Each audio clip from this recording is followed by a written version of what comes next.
diharapkan rekan-rekan sebagai seorang ahli K3, sebagai seorang supervisor scaffolding, ataupun sebagai scaffoldernya mampu memahami dalam pelaksanaan K3 pada scaffolding.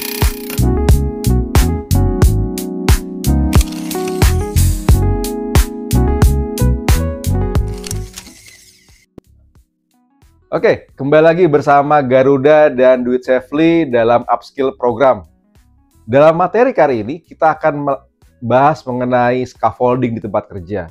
Kira-kira apa saja sih yang menjadi hal-hal yang perlu diperhatikan dalam kita mempergunakan scaffolding? Scaffolding ini adalah rangkaian kita dalam materi konstruksi, K3 konstruksi. Nah, K3 konstruksi ini salah satu aplikasinya adalah penggunaan scaffolding di tempat kerja. Kira-kira apa saja yang perlu kita perhatikan dalam mempergunakan scaffolding di tempat kerja? Sebelumnya kita lihat dulu tujuan dan sasaran kita dari kegiatan upskill program kali ini. Tujuan kita adalah diharapkan rekan-rekan sebagai seorang ahli K3, sebagai seorang supervisor scaffolding, ataupun sebagai scaffoldernya mampu memahami dalam pelaksanaan K3 pada scaffolding. Lalu sasarannya adalah bagaimana mempergunakan scaffolding dengan aman. Lalu apa-apa saja sih jenis scaffolding, lalu scaffolding apa yang perlu kita gunakan di tempat kerja.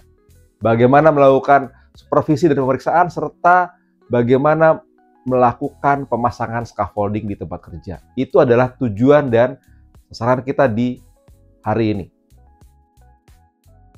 Perkenalkan, bersama saya Hairudin B. Prasetyo, Magister Keselamatan dan Kesehatan Kerja. Saya lulusan dari MK3 UI, Angkatan 2013. Saat ini menjadi salah satu guest trainer di Garuda Sistrain Interindo. Kalau kita berbicara mengenai scaffolding, tentu kita harus berbicara dulu mengenai dasar hukumnya. Kalau kita berbicara mengenai scaffolding, dasar hukumnya adalah pada Permenaker nomor 1 tahun 80, di mana scaffolding adalah bangunan pelataran kerja yang sementara dan digunakan sebagai tempat untuk tenaga kerja bekerja, serta digunakan sebagai pekerjaan pemeliharaan dan pembongkaran. Selain daripada itu pekerjaan konstruksi. Nah, jadi dalam pekerjaan konstruksi, dalam pekerjaan pemeliharaan, dalam pekerjaan pembongkaran, scaffolding dapat digunakan sebagai bangunan sementara untuk pekerja mempergunakan alat kerja. Kemudian kita lihat juga rekan-rekan sekalian, dasar hukum lainnya ya, dari Undang-Undang Nomor 1 Tahun 70 sebagai induk dari Undang-Undang K3 di Indonesia. Pada pasal 4, kemudian di Permenaker nomor 1 tahun 80, bab scaffolding berbicara scaffolding itu ada di pasal 12 sampai dengan pasal 23. Nah, kalau kita berbicara scaffolding tentu tidak lepas dari berbicara dengan tangga. Karena untuk mengakses scaffolding kita membutuhkan tangga. Dan dalam Permenaker nomor 1 tahun 80 pun sudah dibahas. Lalu alat pelindung diri apa saja yang digunakan saat kita bekerja di scaffolding? Di sana juga dibahas di dalam pasal 99. Kemudian kalau kita berbicara mengenai K3 konstruksi, terdapat keputusan bersama antara Menteri Tenaga Kerja dan Menteri PU terkait dengan K3 konstruksi. Khususnya mengenai scaffolding dibahas pada bab 3 dan bab 4 sebagai acuan terkait dengan tangga kerja. Pada Permenaker terkait dengan K3 di ketinggian. Di dalam salah satu pasalnya, apabila kita mempergunakan scaffolding, bisa dikecualikan. Jadi di dalam materi pembinaan mengenai scaffolding, sudah termasuk di dalamnya adalah bagaimana cara bekerja di ketinggian yang aman. Jadi ada aturan pengecualian di dalam Permenakernya. Tetapi secara umumnya, kalau kita bekerja di ketinggian, ada beberapa kewajiban terkait dengan persyaratan K3 dari tahapan perencanaan, prosedur kerja, teknik bekerja aman, alat pelindung diri, perangkat pelindung jatuh, angkur, serta tenaga kerja itu sendiri. Nah, Permenaker nomor 9 tahun 2016 terkait dengan kerja di ketinggian. Pada pasal 5 ayat 4 disebutkan bahwa kita perlu memastikan terkait dengan pekerjaan dilakukan dengan aman. Lalu juga dalam hal bahaya tidak dapat dihilangkan, maka perlu disediakan peralatan kerja untuk meminimalkan jarak jatuh. Lalu pada pasal 6 ayat 2 terkait dengan prosedur kerja, di sana disebutkan terkait dengan teknik dan cara perlindungan jatuh. Jadi cara kita jatuh pun diajarkan. Bagaimana cara jatuh yang aman. Jadi tidak sembarang kita jatuh itu ada akibatnya. Tapi kalau misalnya kita dapat melakukan teknik dan cara perlindungan jatuh yang aman, maka kita dapat bekerja di ketinggian secara aman. Lalu cara pengelolaan peralatan. Dalam kita bekerja di ketinggian, kita mempergunakan beberapa peralatan. Di antaranya misalnya full body harness, ada lifeline. Nah, di sana disebutkan terkait dengan tata cara pengelolaan peralatannya. Lalu terkait dengan pengamanan tempat kerja. Di mana kita bekerja di area di ketinggian, kita perlu dilakukan pengamanan area. Agar jangan sampai ada benda jatuh dari ketinggian sehingga menyebabkan orang lain yang kerja di bawah itu dapat cedera. Dan yang terakhir adalah terkait dengan kesiapsiagaan dan tanggap darurat saat kita bekerja di ketinggian. Kemudian terkait juga dengan wilayah bahaya atau daerah bahaya. Tadi disebutkan bahwa kita harus memperhatikan area di sekitar kerja kita. Nah, di dalam Permenaker nomor 9 tahun 2016 pada pasal 7 disebutkan 3 daerah bahaya. Ya.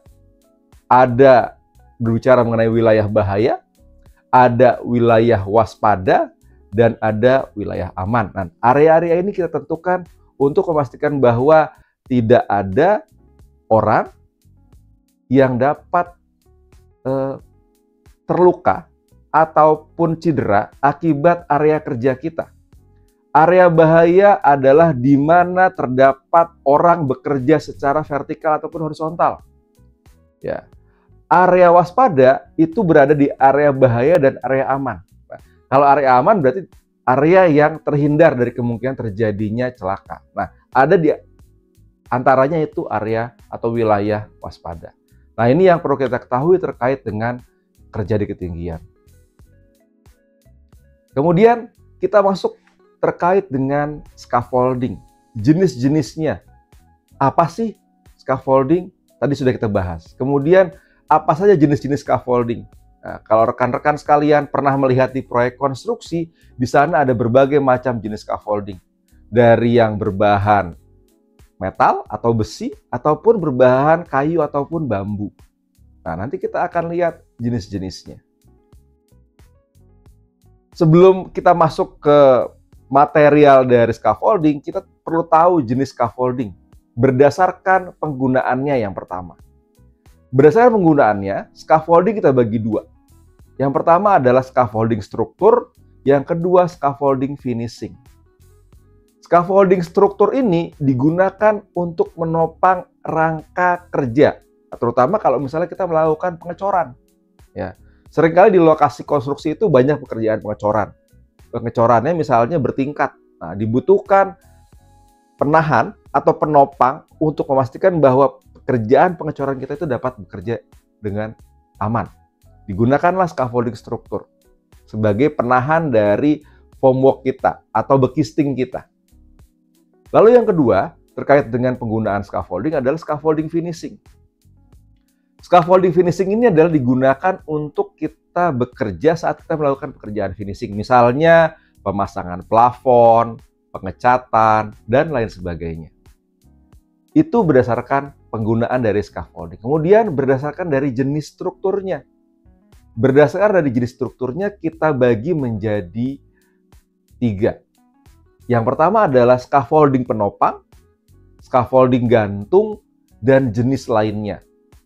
Scaffolding penopang yang sering kita lihat di lapangan adalah scaffolding frame ataupun pipa.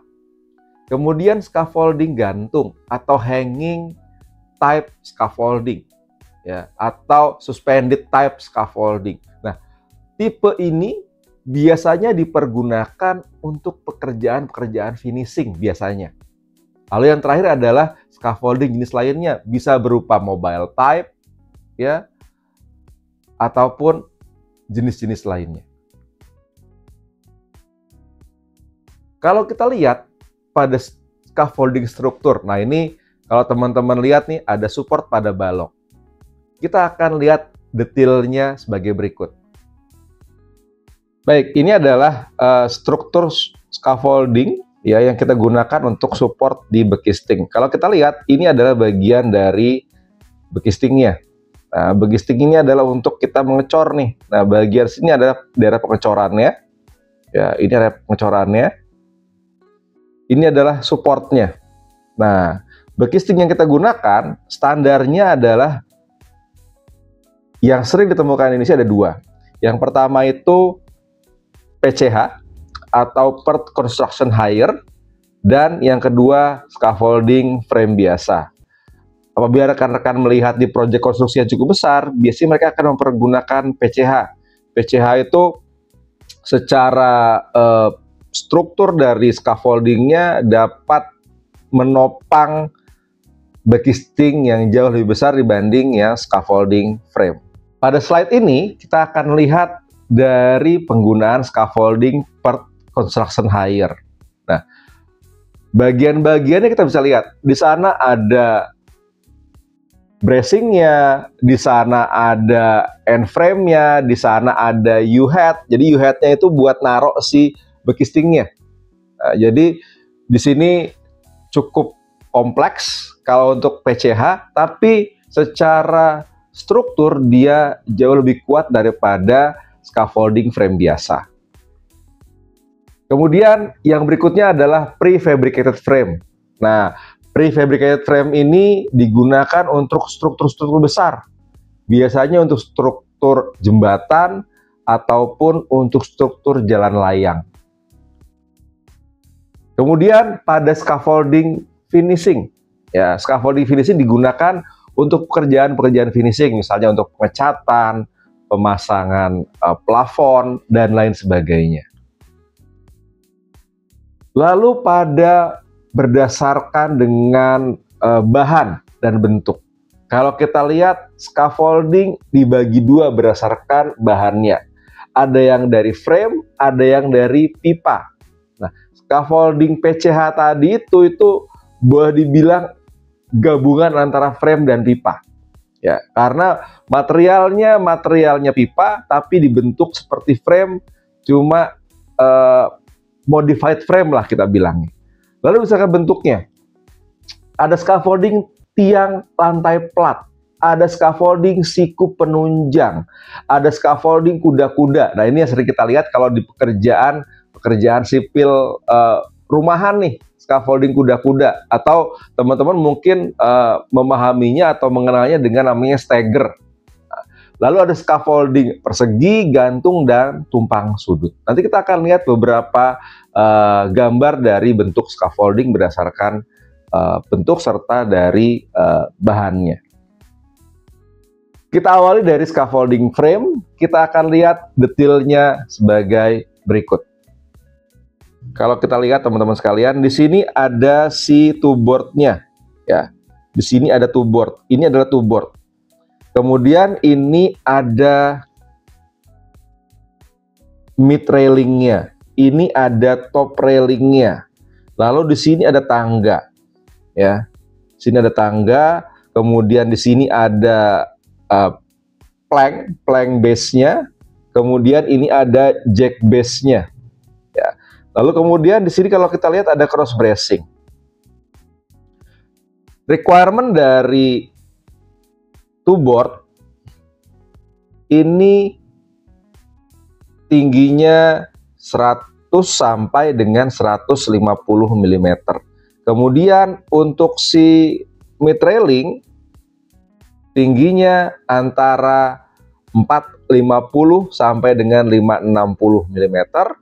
Dan yang terakhir adalah si top railing, tingginya antara 900 sampai dengan 1120 mm. Jadi sebagai seorang ahli K3, sebagai seorang scaffolder harus memastikan bahwa item-item ini tersedia di dalam scaffolding kita. Dari plank-nya, dari jack base-nya, dari cross bracing-nya, kemudian tangga. Nah, mungkin ada tambahan sedikit di sini terkait dengan tangga. Ya, kalau kita lihat di anak tangga, jarak antara span anak tangga itu maksimal adalah 300 mm atau 30 cm. Kenapa tidak boleh lebih dari 30 cm?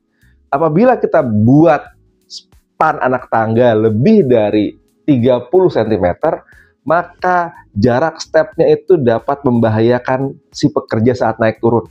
Ya, 30 cm itu sudah didesain agar kita dapat naik turun tangga dengan aman, nyaman, dan selamat. Jadi pastikan span anak tangga tidak lebih dari 30 cm.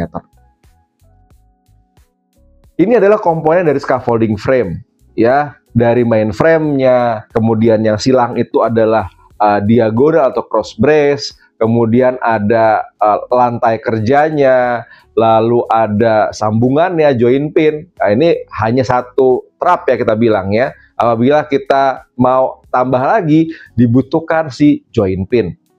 Kemudian pada bagian bawah kita butuh planking. Planking fungsinya untuk apa sih? Agar si landasan dari scaffolding itu dapat aman, tidak ambles. Kemudian fungsi dari jack base adalah untuk memastikan bahwa scaffolding itu level atau datar. Jadi misalnya dia punya beda ketinggian, fungsi jack base adalah untuk memastikan bahwa dia nanti level. Jadi tidak boleh scaffolding itu miring, harus scaffolding itu datar. Nah, material utama dari scaffolding frame adalah pipa baja. Ya, jadi dia materinya dari pipa, ya, pipa baja. Kemudian kita lihat ya, di sana ada top railing, ada mid railing. Ya, ini requirement dari kalau kita berbicara tentang scaffolding. Kita akan lihat beberapa item berikut. Kalau kita lihat di sana dia sudah ada top railing. Tadi di mana tingginya adalah 900 sampai dengan 1120. Lalu dia sudah memiliki mid railing di mana tingginya itu 450 sampai dengan 560. Lalu ada two board di mana tingginya adalah 100 sampai dengan 150 mm dan dia punya tangga. Nah, kalau kita lihat nih teman-teman nih, di sini ada tangga nih. Ada tangga vertikal ya. Tangga vertikal. Tangga ini wajib ada untuk memastikan bahwa akses pekerja dapat aman. Jangan pernah mempergunakan frame atau rangka dari scaffolding sebagai tangga. Karena kenapa? Karena dia tidak didesain untuk sebagai naik turun tangga. Desainnya adalah sebagai si rangkanya. Kemudian apabila rekan-rekan memasang scaffolding dekat dengan dinding, pastikan kita menggunakan angkur atau ada tie wall di sana. Fungsinya apa? Fungsinya untuk memastikan bahwa scaffolding itu tidak mudah rubuh karena kita kaitkan atau sambungkan dengan struktur yang ada di sebelahnya. Ini adalah komponen-komponen dari scaffolding frame. Jadi kita perlu memastikan bahwa seluruh komponen ini ada dalam kita membangun satu scaffolding frame. Kemudian kalau kita lihat nih, tadi gambar tadi sudah ada two board ya, papan tepi. Nah, bentuknya seperti ini. Ya, bentuknya seperti ini. Kemudian apabila scaffolding kita digunakan sebagai akses atau sebagai pengganti tangga sementara, requirement-nya adalah sebagai berikut ya. Jadi requirement-nya ini dia wajib ada si railing di sini. Nah, ini tangganya nih. Dia sebagai tangga, kemudian dia ada platform antara. Ya. Jadi pekerja naik dari sini ya. Pekerja dari naik sini ya, kemudian dia ke antara, lalu dia akan bergerak lagi. Ya, dia akan bergerak nanti ke sini. Nah, sampai ke atas seperti itu. Jadi railing wajib terpasang untuk memastikan bahwa tangga dapat diakses dengan aman. Kemudian yang berikutnya terkait dengan tangga, ya, tangga kerja. Nah, di sini mungkin teman-teman melihat angka 60 cm. Nah, kebetulan kalau di perusahaan tempat saya masih bekerja saat ini, kita perlu memastikan bahwa si tangga itu dilebihkan 100 cm. Ya, 100 cm. Bukannya 60. Kenapa perlu 100? Karena apabila kita 60 cm, dikhawatirkan masih dapat merosot. Tapi kalau misalnya sudah dilebihkan 1 meter di atas dari titik tumpunya, maka diharapkan di sana tidak akan bergerak. Kita sudah lihat ada papan tepi atau two-board, ada tinggi dari titik terakhir tangga, kemudian ada akses. Nah, kalau gambar di paling atas, coba rekan-rekan, kita bisa lihat di mana banyak material yang berantakan.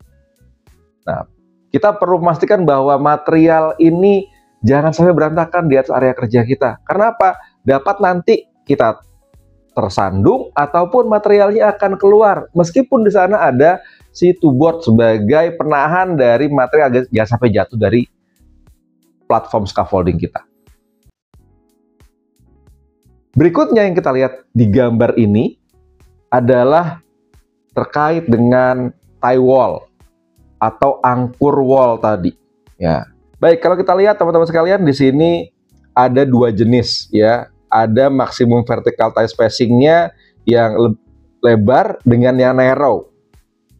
Kalau yang lebar dia bisa per 4 trap. Ini bisa kita lihat nih, per 4 trap di sini. Ya. Tapi kalau misalnya yang narrow dia hanya 3. Nah, semakin lebar satu frame scaffolding, maka semakin dia bisa stabil apabila kita dirikan atau kita konstruksikan ke atas. Dan jarak untuk si tie wall-nya bisa lebih jauh. Kemudian recursor. Nah, di sini pun kita bisa melihat rekan-rekan sekalian. Apabila kita tidak dapat menaruh tie wall, apa yang harus kita lakukan? Berikut adalah detailnya.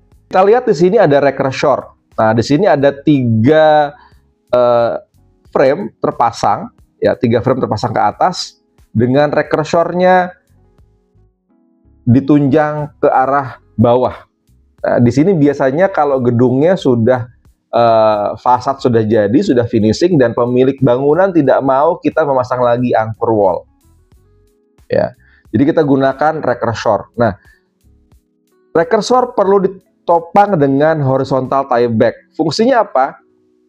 Fungsinya sebagai stiffener atau sebagai penguat. Nah, bagaimana kalau kita membutuhkan satu trap lagi di atas? Contoh seperti ini. Ya, kita pasang lagi satu di atas misalnya. Ya, ada satu frame lagi di atas kita pasang. Ya, di manakah rekursor kita? Nah, kita harus memastikan bahwa rekursor itu dipasang satu trap di bawah trap tertinggi. Jadi kalau 3 trap itu ada di sini, bagian sini. Kalau dia ada di 4 trap, berarti kita harus pindahkan dia ke atas dan tarik ke bawah. Horizontal tie back-nya kita pindahkan naik ke atas, ke sini. Nah, ini adalah penggunaan rekursor sebagai pengganti dari angkur tie wall. Kemudian kita masuk ke pipa. Kalau tadi sudah frame, kita masuk ke pipa. Nah, berawal dari pipa tunggal atau single pipe scaffolding. Kalau kita lihat di gambar sini, penyambungan antara pipa itu mempergunakan swivel clamp dengan rigid clamp. Bedanya apa antara swivel clamp dengan rigid clamp? Bedanya adalah kalau swivel clamp itu untuk yang diagonal. Kalau untuk yang rigid clamp itu yang dia ketemu antara vertikal dan horizontal. Nah, itu ada perbedaan dari penggunaan rigid clamp dengan swivel clamp. Kemudian dari gambar pada sebelah kiri kita. Ya, di sana sudah dibangun tuh scaffolding pipa tunggal. Kira-kira apa yang kurang dari gambar tersebut? Mari kita simak sebagai berikut. Kalau kita lihat di gambar sebelah kanan ini sudah ada tangga. Ya. Gambar sebelah kiri kira-kira perlu tangga tidak? Tentu setiap kita mengakses di ketinggian kita membutuhkan tangga. Di manakah kita akan meletakkan tangga sebagai akses kita? Rekan-rekan dapat meletakkannya di depan, di area sini, ataupun di samping. Ya. Tapi tolong dipastikan bahwa kita meletakkan tangga itu tidak akan mengganggu akses kita. Tidak akan mengganggu atau membahayakan si orang lain yang ada di bawahnya. Nah, tangga apabila kita letakkan di depan, maka perlu kita pastikan di sini ada area pengamannya. Kalau misalnya di samping, kita pasang di sebelah sini. Kemudian tangga tersebut juga harus dilengkapi dengan lifeline, karena ketinggian dari si scaffolding ini sudah lebih dari 2 meter. Apabila kita tidak dilengkapi dengan lifeline, maka terdapat kemungkinan si pekerja dapat jatuh dari ketinggian saat dia mengakses tangga. Lalu berikutnya adalah scaffolding baja. Di sini sudah tertera, ya, pada gambar tersebut sudah tertera. Ada requirement dari pipanya, baik dia standarnya maupun ketebalan dari pipa. Scaffolding pipa baja ini serbaguna, ya. Kenapa saya bilang serbaguna? Dapat ditemukan mudah di area kerja kita, terutama di Indonesia, ya. Serbaguna, kemudian padat karya, ya, lalu mudah menyesuaikan dengan berbagai kondisi, ya, atau keperluan, dan dapat digunakan sebagai investasi jangka panjang. Ini scaffolding pipa baja. Kemudian yang berikutnya, nah, dari scaffolding pipa baja, tadi saya sudah membahas mengenai adanya swivel clamp dan rigid clamp. Kalau kita lihat pada swivel clamp itu digunakan di area sini, di area yang dia diagonal. Nah, rigid clamp di area yang vertikal dan horizontal. Jangan sampai kita terbalik dalam penggunaan swivel clamp dan rigid clamp. Ini adalah beberapa jenis dari clamp atau kita bilangnya couplers, ya. Baik yang ada forged double coupler, ada yang press double coupler, sampai dengan ada yang padlock coupler, coupler web over. Kemudian bentuknya pun ada yang fix, ada yang swivel. Jadi ingat, fix itu untuk dia pertemuan antara horizontal dan vertikal, swivel itu pertemuan antara si diagonal. Nah, ini aplikasinya, ya. Kalau kita zoom out tadi, ini adalah aplikasinya dari penggunaan rigid clamp, swivel, kemudian ada diagonal, base plate, cross bracing, lalu ada join untuk antara si pipa. Lalu scaffolding tiang tunggal plat lajur. Coba kita lihat detailnya sebagai berikut. Kalau kita lihat detailnya, di sini dia sudah terpasang tangga. Itu oke. Tapi apa yang kurang kira-kira dari gambar berikut? Kalau kita lihat di sana sudah ada railing, tapi hanya ada top railingnya saja. Nah, ini adalah bagian dari top railing. Nah, ini bagian dari top railing. Apa yang kurang? Yang kurang adalah si mid railing. Ya, mid railingnya hilang. Nah, ini mestinya ada pasang mid railing di sini. Nah, ada mid railing dia terpasang. Ini yang belum ada. Kemudian apa juga yang tidak ada? Yang tidak ada adalah two board-nya. Nah, kita nggak ngelihat two board di sini. Mestinya dia ada two board di bagian sini. Ada two board di bagian sini. Ya. Dan satu lagi adalah karena ini dia lebih dari 2 meter, kita tidak melihat adanya si lifeline terpasang. Nah, harusnya ada lifeline terpasang di sana untuk kita pastikan bahwa akses naik turunnya dalam kondisi aman. Lalu scaffolding dengan penunjang siku. Lagi-lagi kita lihat detailnya sebagai berikut.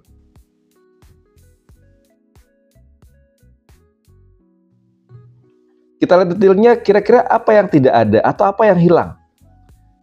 Railing ada, top railnya ada, mid railnya ada. Yang hilang adalah two board-nya. Nah, kita harus memastikan bahwa two-board terpasang di sini. Lalu apalagi kira-kira yang hilang dari gambar ini? Yang hilang adalah lifeline. Lalu kita masuk ke scaffolding bergerak atau scaffolding roda. Baik, kita akan lihat kira-kira apa sih yang perlu kita lengkapi. Di sini kita sudah ada si railingnya, sudah ada two-boardnya, ya baik top rail maupun mid rail. Kemudian tangganya sudah ada. Nah, ada satu yang mungkin terlewat dari gambar ini. Apa yang terlewat? Itu adalah outrigger. Outriggernya dia belum ada. Mestinya dia dipasangkan outrigger di sini.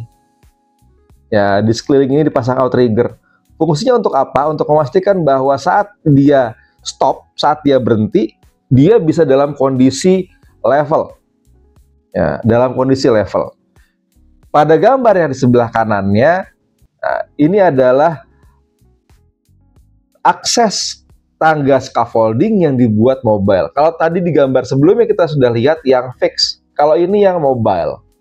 Nah, lagi-lagi perlu ditambahkan adalah outrigger pada bagian ini. Ini yang kita lihat tadi, ada outrigger. Kalau kita lihat di bagian bawah sebelah kanan itu ada outrigger yang kita lihat. Nah, mestinya seperti itu, ada outriggernya teman-teman sekalian. Pada gambar yang bagian kiri, ya, ini outriggernya tidak ada. Nah, ini kalau kita lihat dia ada outriggernya nih. Nah, ini outriggernya, ini outriggernya, ini outriggernya. Jadi kita perlu memastikan bahwa outriggernya ada. Lalu pada gambar yang sebelah kiri juga ada yang kurang. Apa yang kurang? Yang kurang adalah akses tangganya. Akses tangganya kita tidak lihat. Kalau teman-teman lihat, mungkin ini dianggap sebagai akses tangga. Ini bukan akses tangga ya, rekan-rekan sekalian. Kalau akses tangga, dia tidak ada bolong di sini nih. Nah, dia nggak ada space missing di sini. Mestinya kalau dia tangga, dia harus nyambung full seperti ini. Ya. Tapi di sana ada yang missing. Lalu kita masuk ke hanging scaffolding atau scaffolding gantung. Saya akan memperlihatkan satu contoh scaffolding gantung mempergunakan foto. Ini adalah contoh dari hanging scaffolding atau scaffolding gantung. Kalau rekan-rekan lihat, ini memang cukup jarang digunakan di Indonesia. Karena kenapa? Karena aplikasinya tidak terlalu banyak. Kebetulan di tempat saya bekerja, kami mempergunakan tipe dari hanging scaffolding. Seperti yang pada gambar berikut. Kita lihat detailnya.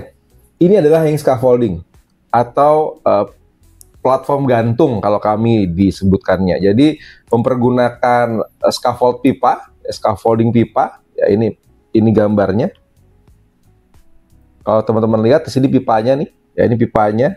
Ini pipa-pipanya. Ya, ini pipa-pipanya. Ini pipanya, ini pipanya. Ini cross bracingnya, ini cross bracingnya, ini cross bracingnya, ini cross bracingnya, dan ini cross bracingnya. Nah, ini beneran menggantung dia. Karena apa? Karena dia hanya bertumpu pada perkuatan di bagian sini saja. Ya, jadi si scaffoldingnya itu bertumpu pada bagian dari dinding luar. Jadi kalau bagian dalam itu sama sekali tidak ada tumpuan. Nah, ini adalah dari hanging scaffold. Lalu scaffolding gantung frame. Nah, ini juga jarang di Indonesia karena harganya lumayan mahal. Dan saya juga belum pernah melihat jenis dari scaffolding gantung frame ini. Lalu scaffolding kuda-kuda. Ini ya rekan-rekan mungkin sering dilihat pada proyek-proyek rumahan atau kita kenal dengan namanya stagger. Terbuat dari kayu, desainnya sederhana, dan dapat dibongkar pasang dengan mudah. Lalu scaffolding tumpang sudut. Untuk scaffolding ini, dia membutuhkan angkur permanen. Ini adalah angkur permanen yang sudah dipasang dari struktur bangunan. Tanpa adanya angkur permanen, scaffolding tumpang sudut tidak akan mungkin dapat dipergunakan. Kemudian scaffolding persegi.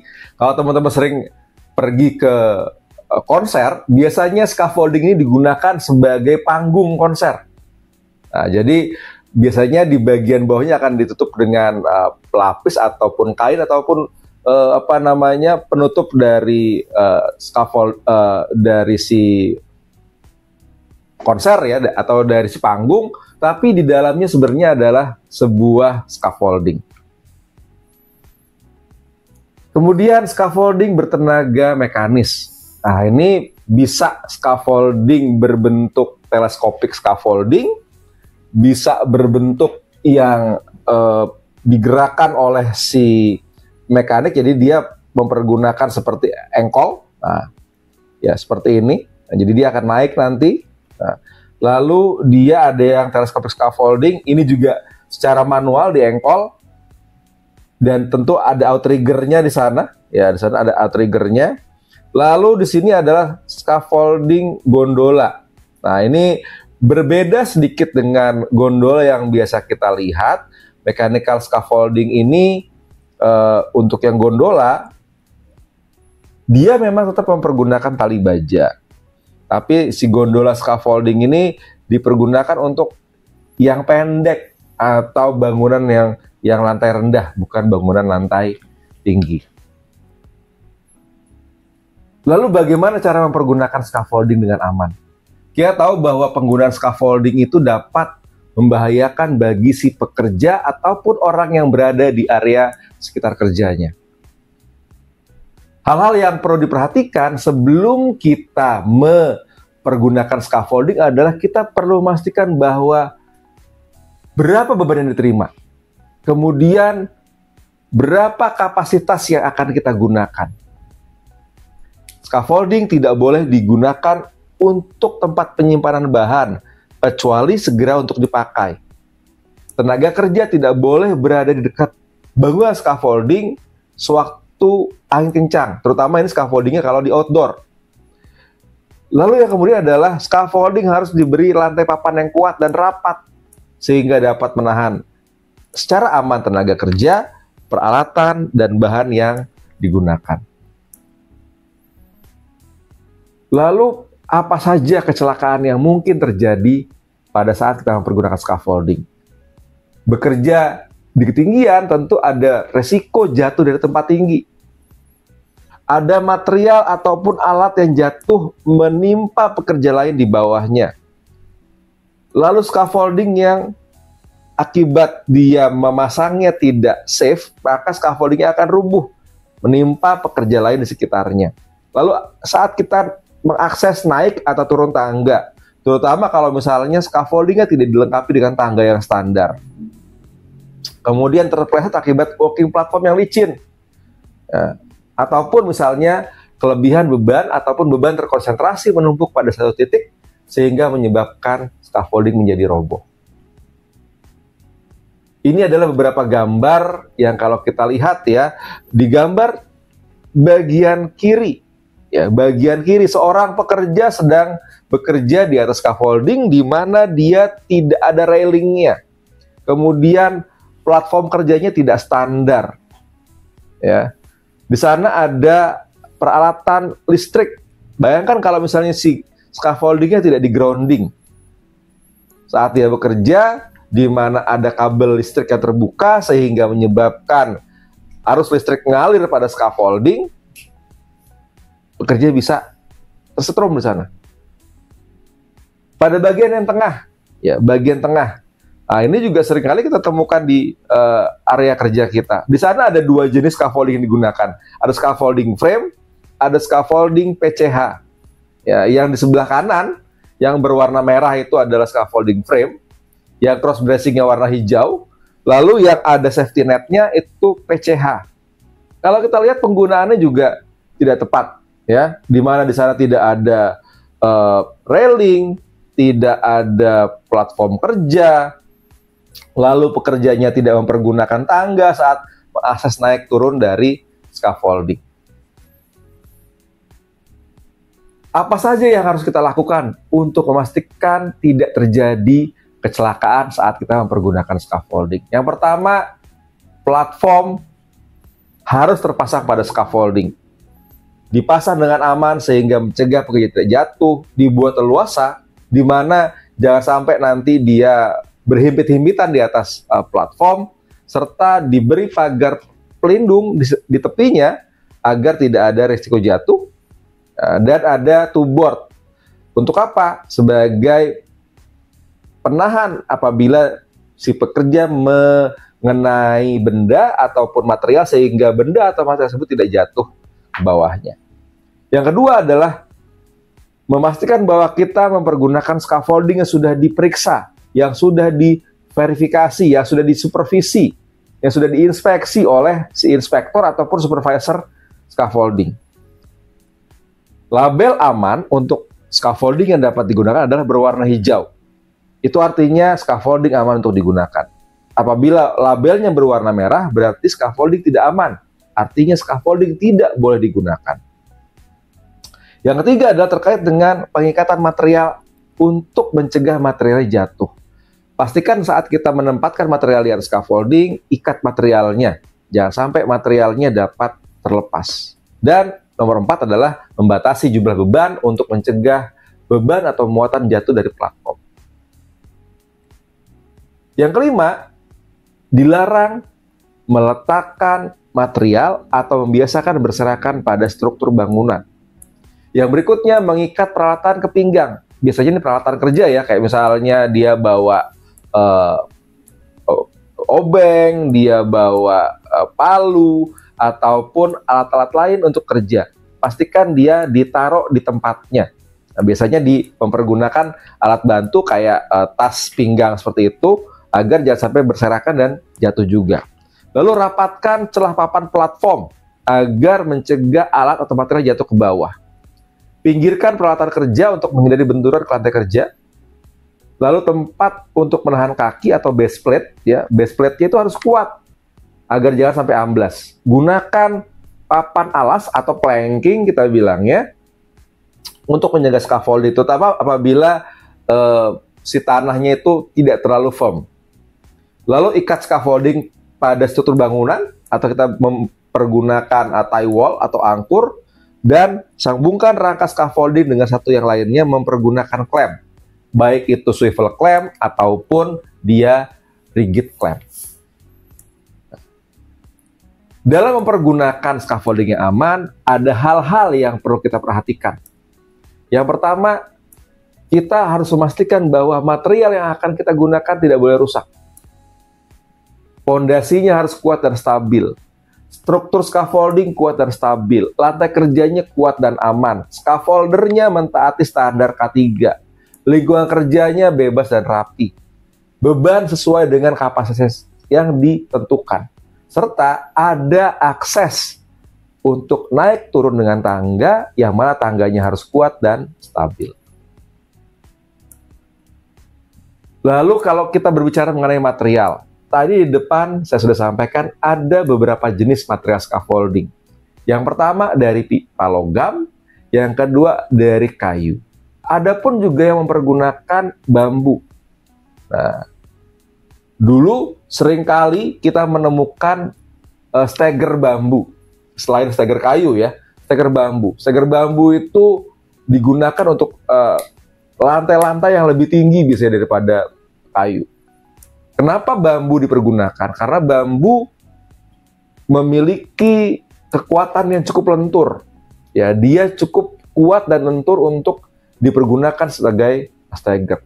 Tetapi kelemahannya adalah apabila kita tidak menemukan bambu yang baik, ya, dia terlalu muda bambunya, ya, sehingga dapat kekuatannya berkurang. Lalu juga bambu itu tidak sama ukurannya, sehingga menyebabkan susah untuk dipergunakan. Kalau kayu, biasanya yang menjadi bermasalah adalah kayu itu matanya besar. Dia punya mata kayu besar. Dia tidak kering, sehingga mudah busuk. Lalu uratnya tidak lurus. Nah, ini yang seringkali kita dalam mempergunakan scaffolding kayu itu agak sulit. Makanya saat ini scaffolding pipa logam, ya, baik itu berupa frame ataupun pipa full, itu dipergunakan karena dia eh, satu jenis, ya, dalam artian tidak ada yang berbeda-beda. Kalau kayu tadi ukurannya berbeda, punya mata besar, ada kering atau basah atau busuk. Pada besi tidak ada. Tapi kita perlu memastikan bahwa si pipa tersebut bebas dari karat dan tidak boleh berubah bentuk. Dalam artian ada seperti bengkok ataupun dia tertekan atau ada lekukan. Nah, itu pastikan tidak ada hal seperti itu pada scaffolding pipa logam.